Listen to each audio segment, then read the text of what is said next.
심심하니까 얘기를 좀 해볼게요. 얘기를 저랑 우리 앞으로 어떤 이슈들을 배울 건지 그냥 심심하니까 저랑 얘기를 좀 해볼게요. 심심하니까. 자, 첫 번째.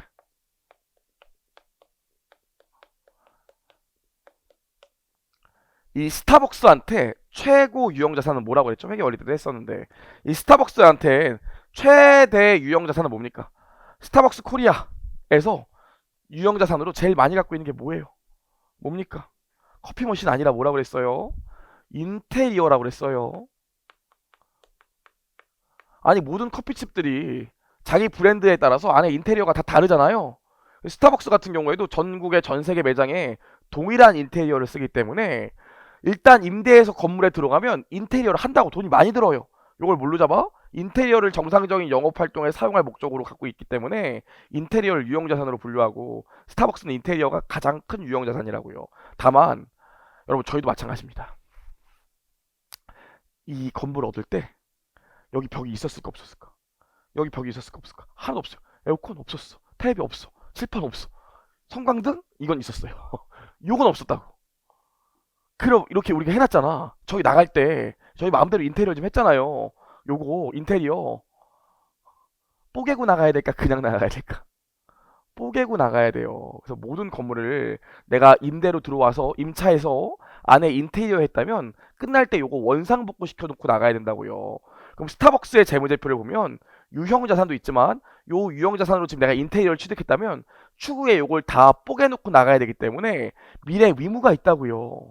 그래서 그것만큼 부채로 잡아놓는데 그걸 뭐라 그러냐면 복구 충당 부채라고 해요. 그래서 우리가 내일쯤에 이 복구 충당 부채를 배울 거예요. 내가 유형자산을 취득했는데 나중에 이 유형자산의 사용이 끝나면 원상 복구해야 될 의무가 있다면 그 의무를 어떻게 회계 처리할 건지 그런 얘기들을 좀 배울 겁니다. 두 번째로 좀 보시죠. 두 번째로. 여러분 에버랜드 보면 에버랜드 에버랜드 같은 경우에 유형자산 가장 대표적인 게 뭘까요? 에버랜드의 유형자산 가장 대표적인 거. 티익스프레스도 뭐 유형자산이겠지만 에버랜드의 유형자산으로 또 특징적인 게 뭐예요? 팬더, 코끼리 이런 거 다 유형자산이라고요. 그래서 에버랜드 같은 경우엔 동식물 이게 에버랜드의 유형자산이에요. 어렵지 않죠? 근데 보세요. 판다. 저희 에버랜드 가면 판다 월드에 가고 판다 이렇게 누워있잖아 맨날. 갈 때마다 난 걔 깨어있는 걸 못 봤어요. 이렇게 맨날 누워있다고 누워있다고요. 판다. 굉장히 기대를 하고 판다를 사왔는데 아니 이 자식이 그냥 계속 누워있어 그냥. 아무것도 안 해. 사람들이 올 때마다 늘 누워있는 팬더 이러다 보니까 점점 사람들이 팬더 뭐하러 막 누워있는 거 보기도 싫어하면서 안 봐. 팬더의 인기가 점점 떨어지고 팬더 때문에 벌 수 있는 돈이 점점 떨어져요. 그럼 뭐가 발생돼? 나중에 배우겠지만 미래에 내가 벌 수 있는 돈이 떨어지면 그거에 대해서 손상차손이라는 비용 처리하는데 우리가 이것도 배울 겁니다. 요 유형자산을 사용하다 보면 미래에 일정 벌 거라고 예상하는 돈이 있는데 그 돈이 점점 떨어진다고. 그럼 그거에 대해서 우리가 손상차손이라고 미리 비용 잡는 것들이 있어요. 인트로니까 대충 들으시면 돼. 그런 것들을 배워볼 거예요. 실제로 에버랜드는 동물과 식물에 대해서 손상차손 잡은 적 있거든요. 이런 것들을 좀 배워볼 거고요. 세 번째로 음, 여러분 CGV 같은 경우엔 또 어떤 게 자기 자랑일까요? 어떤 게 유형자산일까요? 유형자산. CGV 하지 말까? CGV 하지 말고 백화점 해봅시다. 우리 만약에 그랜드 백화점 있어. 그랜드 백화점. 그랜드 백화점은 어떤 게 유형자산일까요? 건물, 백화점 건물밖에 없잖아요. 그랜드 백화점이면 건물이 요 회사의 최대 유형자산일 거라고요. 그럼 이 백화점 같은 경우에는 나중에 이제 백화점 영업이 잘 안 되거나 혹은 백화점 매장 건물을 이동하게 되면 기존에 갖고 있던 건물을 어떻게 처분하겠지. 그럼 뭐가 발생해? 처분, 이익이 발생하죠. 백화점 같은 경우에는 내가 갖고 있는 부동산을 처분하게 되면 처분 이익이 얼마 나오는지 그것도 굉장히 관심이 많다고. 그래서 우리가 처분에 대한 얘기도 또 배울 겁니다. 유형자산에서 굉장히 많이 배워요. 네 번째, 여러분 제가 봤던 데 중에서 2차 전지 회사가 있었어요. 2차 전지 회사. 이 2차 전지 회사가 있었는데 이 2차 전지 회사 같은 경우엔 여러분 2차 전지 어떻게 만드는 줄 알아요? 2차 전지? 2차전지 공장 가면은 기계가 딱 하나밖에 없어요. 한 100m짜리 계속 연결되는 기계장치가 있다고. 그 기계장치를 따라가다 보면 2차전지가 나오는데 다 끝나고 나면 뭐가 나오냐면 비닐루가 나온다고. 비닐루. 2차전지가 별거 아니에요. 비닐루가 나온다고. 그래서 비닐을 돌돌 감아갖고 전선을 닦아보면 그게 2차전지라는 거예요. 그게 배터리가 된대. 그래서 실제로 2차전지 공장 가면 뭐 로켓 배터리 막 만들고 이럴 것 같지만 그냥 비닐을 계속 만들고 있다고요. 근데 제가 갔던 2차전지 회사 같은 경우엔 늘 단기 순손실이 마이너스였어. 늘 단기 순손실이 마이너스였는데 단기 순손실이 마이너스 그치. 단기 순이익이 늘 마이너스였는데 늘 회사 사람들 얼굴 표정이 밝았어. 늘 아우 뭐 밝았어. 왜 그랬었냐면 그 회사가 전체 자산이 1000억 있으면 이 중에서 950억이 그 기계 장치예요. 2차 전지 만드는 그 기계라고. 전체 자산 1000억 중에 950억은 그 기계 장치야.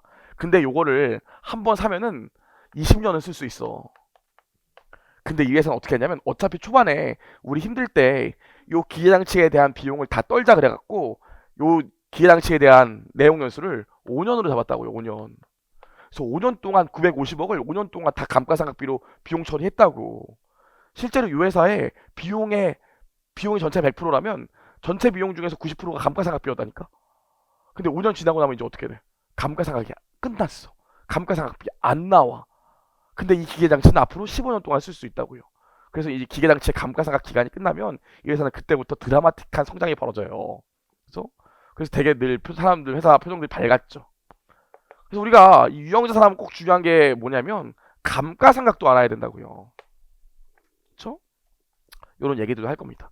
자, 마지막으로 다섯 번째, 우리 저기 롯데칠성 가면 롯데칠성 우리 바로 여기 옆이잖아요.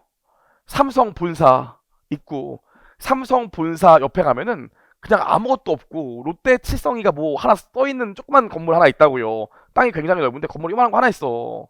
그 롯데가 산 땅인데 서울에 남은 마지막 금싸라기 땅이죠. 롯데가 아직 거기 아무것도 안 올리고 있지만 진짜 그 위치가 너무 좋은데 옛날에 땅을 사놓고 이거 아무것도 안 하고 있다고요.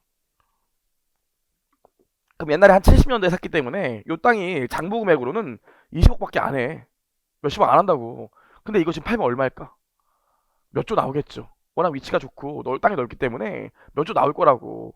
그럼 롯데 같은 경우엔 정보 이용자한테 우리 땅 옛날에 산 거 20억이에요 이런 건 또 얘기해야 되지만 이거 지금 시가로 몇 조짜리다 준비해 우리 이거 개발하거나 이거 팔게 되면 장난 아니야 보여줘야 된다고요. 그게 뭐예요? 재평가요.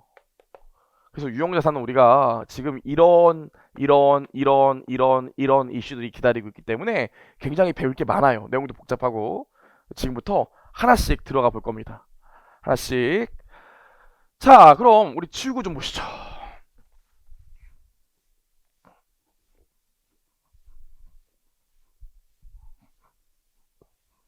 자, 치우고 보면 우리 첫 번째로 229페이지에 유형자산의 종류가 나오는데 유형자산의 종류는 두 가지로 나눌 수 있어요.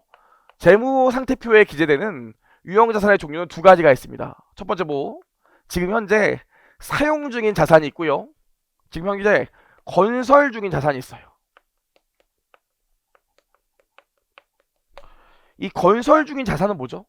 건설 중인 자산은 지금 유형자산을 만들어 가고 있는 과정이기 때문에 아직 사용할 수 없는 자산을 건설 중인 자산이라고 하죠. 그래서 건설 중인 자산은 아직 완성이 안 됐기 때문에 사용 못하는 자산이야. 아직 사용할 수 없기 때문에 수익이 나옵니까 안 나옵니까? 수익이 창출되지 않죠. 수익이 창출되지 않기 때문에 모두 해줘. 감가상각도 해줄 수가 없죠.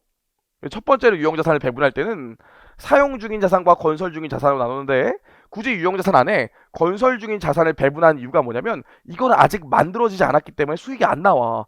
그래서 감가상각비도 잡아주면 안 된다고요. 그래서 별도의 건설 중인 자산이라는 계정을 놔둬줍니다. 완성되면 어떻게 돼? 완성되고 나면 건물이나 토지나 기계장치로 계정 대체시키면 된다고요. 그럼 제가 회계원리 때 했던 얘기 또 해볼게요. 회계원리 때 했던 얘기. 자, 보통 우리가 뭐 건물, 토지 이런 거 보면 회계 감사를 나가면 우리 똑같아요. 티계정을 그린다고요. 그래서 기초에 건물이 얼마 있었고 올해 건물이 얼마 증가했고 올해 건물이 얼마 감소했고 그래서 기말에 건물이 얼마 나오는지 이렇게 봐야 된다고.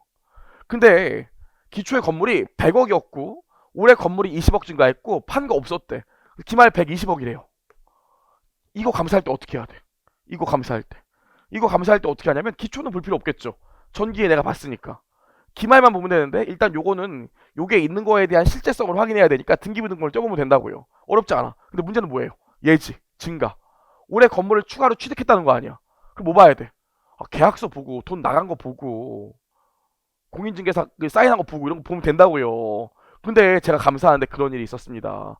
건물이 증가했다는데 이 건물과 관련해서 돈 나간 게 없는 거야. 건물과 관련해서 돈 나간 게 없었어요. 그 다음에 공인중개사 뭐 이런 자료도 없었고 건물을 샀다는데 계약서 이런 것도 하나도 없었어요. 제가 그래서 이게 뭘까 뭐 고민하다가 하루 이틀 고민하다가 결국 담당자한테 물어봤죠. 그랬더니 담당자가 뭐라고 그러냐면 아유 회계사님 진짜 왜 이래요 그러더라고요.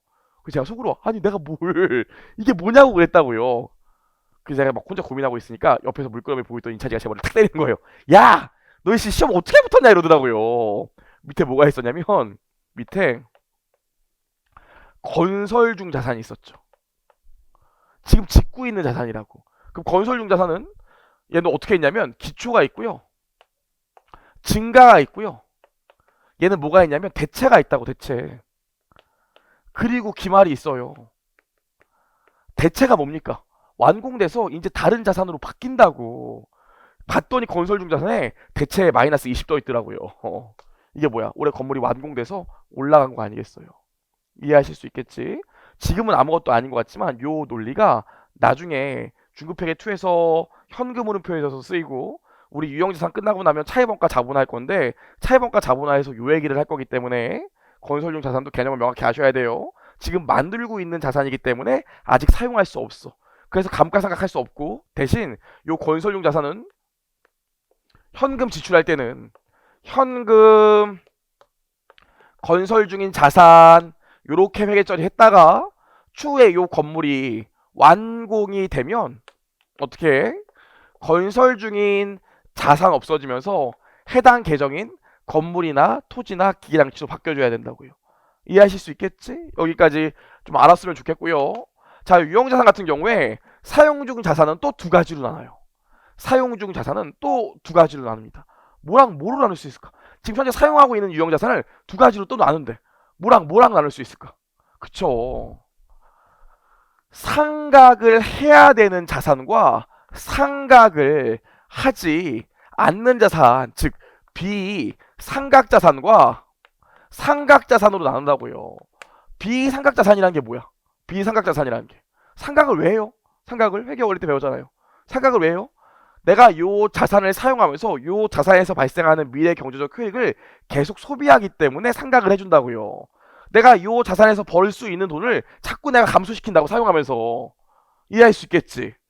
그럼 상각을 하는 애들은 시간이 경과함에 따라서 요 자산에서 발생하는 미래 경제적 효익을 소비하는 애들이고요. 얘는 미래 경제적 효익이 소비가 안 된다고. 뭐밖에 없겠어. 미래 경제적 효익이 소비 안 되는 자산. 그치, 토지요. 그래서 상각 안 하는 비상각 자산은 토지밖에 없고요. 나머지 유형 자산들은 다 상각을 합니다. 따라오시겠죠? 이렇게 분류된다는 거 보시면 되고 밑에 유형 자산 과목에서 나와 있는데 과목이요. 보시면 토지, 건물, 기양치, 기타 자산, 건설 중인 자산. 여러분 모르는 거 아니고 구축물 같은 건 제가 회계 원리 때도 얘기했지만 뭐 굴뚝, 다리, 울타리 이런 것들을 구축물이라고 해요. 땅도 아니고 내가 관리도 해줘야 되는데 건물은 아닌 애들. 예, 땅도 건물도 아닌데 내가 관리를 해줘야 되는 애들을 구축물이라고 한다고요. 그래서 울타리, 조경, 배수로 이런 것들이 다 구축물에 들어갑니다. 어렵지 않죠? 자, 여기까지 해봤고요. 넘겨보시죠. 넘겨보시죠. 우리 재미로 좀 한번 해보자. 그냥 재미로. 보통 요 회사의 재무제표에서 주석을 보면 유형자산의 세부적인 항목들이 나오는데 이 회사의 유형자산의 구성을 보면 이 회사가 어떤 회사인지 알 수 있어요. 자, 이 회사 같은 경우엔 유형자산이 기초에 뭐 4,700만원 정도 있었다고 할게요. 4,700만 원 있었는데 그 중에서 구성비가 어떻게 높아? 기계장치가 제일 높잖아요. 이거 어떤 업종일까요? 기계장치가 많은 거 보니까 제조업이겠지. 이게 삼성전자 재무제표라고요. 기계장치가 제일 많죠. 두 번째 보시죠. 토지, 건물, 차량 운반구, 공기계, 건설 중인 자산 이렇게 있대요. 일단 유형 자산이 뭐 그렇게 많은 것 같지도 않고 토지, 건물, 차량 운반구, 공구, 기구, 비품, 건설 중인 자산이 있지 기계가 아예 없네. 이게 뭐 하는 회사일까? 제조기업은 아니고 용역 제공하는 기업이겠죠. 기계장치가 없잖아. 그래서 가장 이 회사가 어떤 회사냐면 제일기획이에요. 제일기획 옆에 있잖아요. 제일기획 광고회사, 용역 제공하는 회사. 그래서 그게 없다고 기계장치가. 여러분 나중에 혹시 대학원 같은 데 가게 되면 경영대학원 같은 데 가면 이런 거 해요. 재무제표 그냥 던져준 다음에 이 회사 어떤 회사인지 맞춰보라고 한다고요. 그런 거 시험 내고 그래요. 자 여기까지 했고 자 세 번째. 자 이 회사는 어떤 회사일까요? 딱 보이네. 뭐예요? 뭐 어떤 회사 같아요? 동식물 있잖아요. 에버랜드겠지 뭐. 에버랜드 재무제표에서 에버랜드 재무제표를 보면 유형자산에 진짜로 동식물이 있다고요. 저 여기까지 보시면 되고 마지막으로 뭐 이렇게 나와 있는데 이거는 뭐 주석 여기 보지 말고요. 밑에 보면 딱 나오죠? 어디 같아요? 항공기 있잖아요. 대한항공이에요. 그렇죠? 그래서 이 회사의 재무제표만 봐도 이 회사의 업종이 어떻게 되는지 알 수 있고요. 재미로 한번 봤고